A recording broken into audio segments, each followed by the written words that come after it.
యోగ వాసిష్టం కథల్లో ఈరోజు సమాధి ప్రారంధాన్ని గురించి. నిన్నేం మొత్తం ఆ ప్రహ్లాదుడిని మేలుకొల్పడం, ప్రహ్లాదుడికి తర్వాత ఈ కథ అంతా వింటే 7 జన్మల పాపం నశిస్తుందని చెప్పాడు కదా రాముల వారికి వశిష్ఠుల వారు ప్రహ్లాదుని గురించి చెబుతూ. అందుకని ఇవాళ రాముల వారు అడుగుతున్నాడు వశిష్ఠుడిని, ఓ భగవంతుడా, పరబ్రహ్మాకారాన్ని పొందిన ప్రహ్లాదుని మనసు పాంచజన్య ధ్వని చేతనైనా సరే ఏ విధంగా మెలకు పొందింది అంటే, సమాధి స్థితికి వెళితే ఇంకా ఈ పాంచజన్యం మాత్రం మేలుకొల్పుతుందా అని సందేహం వచ్చింది ఆయనకి. అందుకని అడిగాడు, ఏ విధంగా మేలుకొల్పింది అని. అప్పుడు వశిష్ఠుల వారు అంటున్నారు రాముల వారితోటి, ఓ పాపరహితుడా అంటే రాముల వారిని అలా సంబోధించాడు అనమాట. పాపరహితుడు ఆయనకి ఏ పాపాలు లేవు. ఈ లోకంలో ముక్తి 2 రకాలు, సదేహముక్తి, విదేహముక్తి అని. విషయాలపై బుద్ధి పోకుండా ఉండటం, ఇష్టానిష్టాల గ్రహణ త్యాగాలు అంటే పోనటం వదలటం లేకపోవటం, ఇష్టాయిష్టాలు లేకపోవటం వదలటం పోనటం లేకపోవటం, దీన్నే జీవన్ముక్తి అంటారు. జీవన్ముక్తి స్థితి అన్నమాట. అంటే తెలిసికో అది జీవన్ముక్తి అని తెలుసుకో. ఇక రెండోది ఏమిటి, జీవన్ముక్తుడు ప్రారబ్ధ భోగం అయిపోయిన వెంటనే అంటే జీవన్ముక్తి పొందిన తర్వాత కూడా ఆయన శరీరం ఉంటుంది కదా, ఆ శరీరంతో ప్రారబ్ధ భోగాన్ని అనుభవించాల్సిందే కదా. మరి రమణ మహర్షుల వారు ఆయనకి ఏదో క్యాన్సర్ పుండు ఏదో వస్తే ఆ పుండులో నుంచి ఒక పురుగు బయటపడితే ఆ పురుగుని తీసుకుని మళ్ళీ ఆ పుండులో వేసుకున్నటువంటి ఆయన మహానుభావుడు. ఎందుకట్లా అని అడిగితే, దాని ఆహారం ఇది, మళ్ళీ ఈ పుండు తగ్గాలని నేను వైద్యం చేయించుకుంటే మళ్ళీ ఇంకో జన్మెత్తాలి కదా, ఈ పాపం ఇప్పుడే పరిహారం అయిపోవాలి అని అన్నాడు ఆయన. కాబట్టి అట్లా ఆయన మరి మహాజ్ఞాని, ఆత్మే స్వరూపుడే ఆయన దేహం ధరించాడు కాబట్టి ఆ దేహం చేసే కర్మలన్నీ చేయాలి కాబట్టి ఆయన అలా అనుభవిస్తూ సుఖ దుఃఖాల రెండింటిని సమంగా భావించాడు ఆయన. అలాగే జీవన్ముక్తుడు కూడా శరీరం ఉన్నాడు, ఆ ప్రారంభ భోగాన్ని అనుభవించాలి. అది అయిపోయిన వెంటనే శరీరాన్ని వదిలేస్తాడు, విదేహముక్తి అంటే శరీరం ఉండదు అప్పుడు ఆయనకి. ఆ స్థితికి చేరుకుంటాడన్నమాట. ఆ స్థితిలో వారు ఎవ్వరికీ కనపడరు, విదేహముక్తిలో ఉన్నవాళ్ళకి ఎవరికి కనపడరు. ఇక జీవన్ముక్తుల విషయం అంటావా, వాళ్ళ హృదయంలో ఎలా ఉంటుందంటే దంచగబడిన గింజలాగా పునర్జన్మ కలిగించలేని శక్తి కలిగిన శుద్ధ వాసనలు ఉంటాయి. మరి పనులు చేయాలి కదా, పనులు చేయాలంటే వాసన ఉండను. ఎలాంటిది అది, పునర్జన్మ లేని శుద్ధ వాసన. కాబట్టి అని దంచిన బియ్యం, దంచిన ఒడ్లు మొలకెత్తు కదా, అలాగే ఇవి కూడా జీవన్ముక్తుల హృదయంలో దంచబడిన గింజల్లాగా పునర్జన్మని కలిగించే శక్తి లేని శుద్ధ వాసనలు మిగిలింటాయి. ఓ రఘుత్తమ, 1000 ఏళ్ల వరకు సమాధిలో ఉన్నా సరే ఆ సంస్కారాల వల్ల వారు మేల్కొంటారు. కాబట్టి శరీరం ఉంటే ఎంత నువ్వు ధ్యానంలోకి వెళ్ళినా మేలుకొల్పినప్పుడు దానికి తగిన పద్ధతిలో మేలుకొల్పితే వాళ్ళు కూడా మళ్ళీ ఆ ధ్యానం నుంచి మామూలు స్థితిలోకి వస్తారన్నమాట.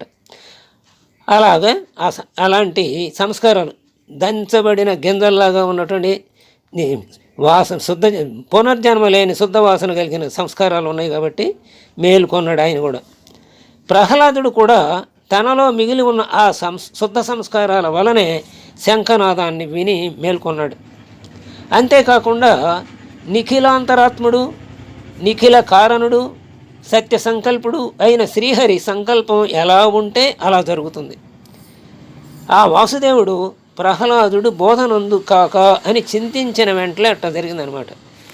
ఆయన సంకల్పంలో ప్రహ్లాదుడు మేలుకోవాలి, మళ్ళీ ఆయన రాజ్య నిర్వహణ చేయాలి ఆ జీవన్ముక్త స్థితిలోనే అని భావించాడు. కాబట్టి విష్ణువు ఆయన భగవానుడి సంకల్పం ప్రకారం మేల్కొన్నాడు. అప్పుడు పురుష ప్రయత్నం అనుగ్రహం అనేది గుర్తొచ్చింది రాముల వారికి. అప్పుడు శ్రీరాముడు అడుగుతున్నాడు ఇది విని, సర్వజ్ఞుడు అయిన ఓ భగవంతుడా అంటే వశిష్ఠుడిని భగవంతుడితో, సర్వజ్ఞుడైన భగవంతుడితో భగవంతుడితో భావించి ఆ రకంగానే సంబోధిస్తున్నాడు శ్రీరాముడు. చంద్రకిరణాల వల్ల ఓషధులు తృప్తి పొందేటట్లు శుద్ధమైన నీ వాక్యాల వల్ల నేను ఆహ్లాదాన్ని పొందుతున్నాను. నాదైన మరో సంశయాన్ని కూడా నివారించండి. మరి ఇందాకేమో ఆయన అనుగ్రహం అన్నారు, విష్ణుమూర్తి అనుగ్రహం అన్నారు, అందుకని మేల్కొన్నాడు అన్నారు. ఇప్పుడేమో మరి అంతకుముందు ఎన్నోసార్లు చెప్పారు కదా, పురుష ప్రయత్నం చేత అన్నీ సమకూడతాయని. అసలు ఈ పుస్తకం మొదలెట్టినప్పుడే పురుష ప్రయత్నం తప్పకుండా ఉండాలని మనం చదువుకున్నాం మొట్టమొదట్లోనే.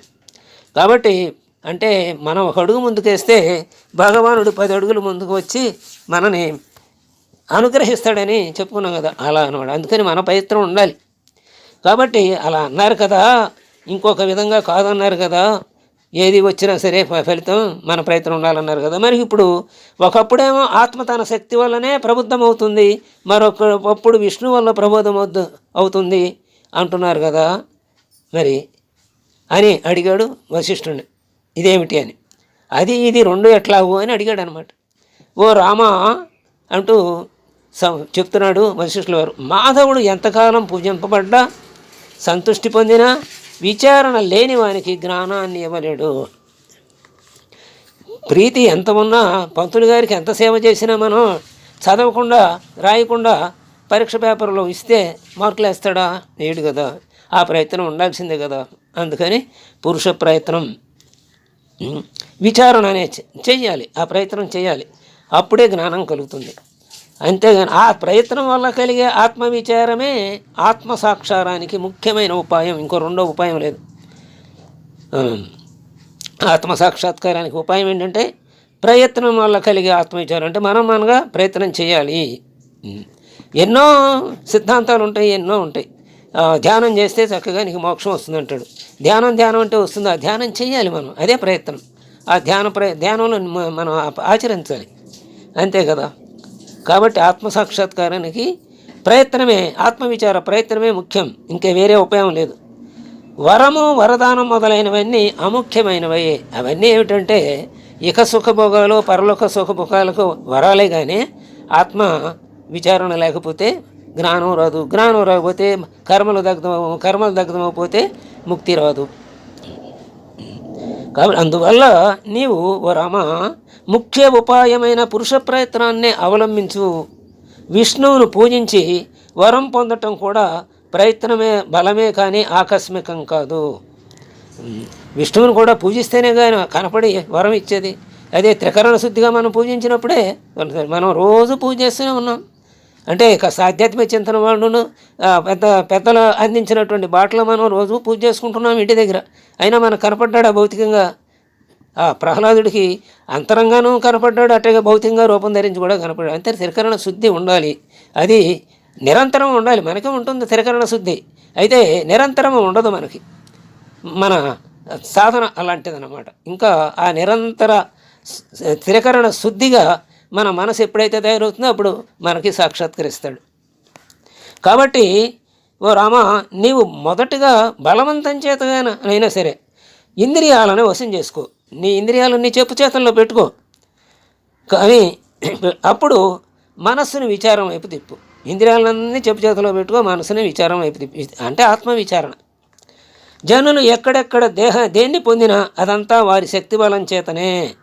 అంటే ఇప్పుడు ఈ మాట వింటే భగవంతుని అనుగ్రహం ఉండకూడదు అని కాదు. భగవంతుని మన ప్రయత్నం తప్పకుండా, ప్రయత్నం లేని వాడికి ఏదీ లభించదు.